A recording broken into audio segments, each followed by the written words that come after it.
2006 год стал знаковым в истории изучения земель Малой Охты. Благодаря реализации проекта «Охта-центр» на месте слияния двух рек проводятся масштабные археологические исследования, финансируемые ЗАО ОДЦ «Охта», аналогов которым в России на сегодняшний день нет.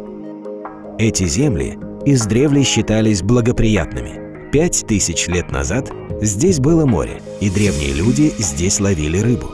Позже эта территория стала предметом противоборства шведского и русского народов.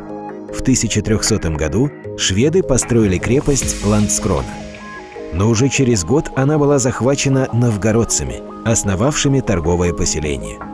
К концу XVI века от неурожаев и поборов оно пришло в упадок. Территорию вновь захватили шведы, построив крепость Нyenskans. В ходе Северной войны по приказу Петра I Нyenskans был разрушен, а на его месте основана Охтинская верфь. Эта территория стала частью Петербурга и с XIX века активно застраивалась.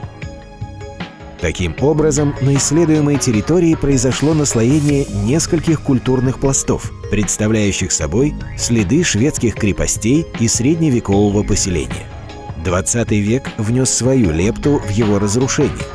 В результате прокладки фундамента, канализации и электрических кабелей слои различных исторических периодов были сильно повреждены.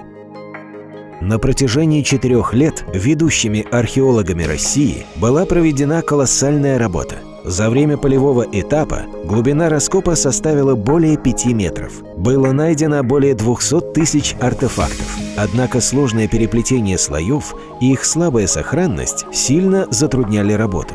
Теперь исследования продолжаются в лабораториях. Готовятся научные отчеты и публикации. Составляется коллекция для передачи в музей. Проект Охта-центра предлагает создание на его территории археологического музея. Он позволит представить экспозицию во всем многообразии. Находки времен неолита, предметы вооружения, фрагменты древних крепостей. Результаты исследования показали, что надземные части древних крепостей не уцелели.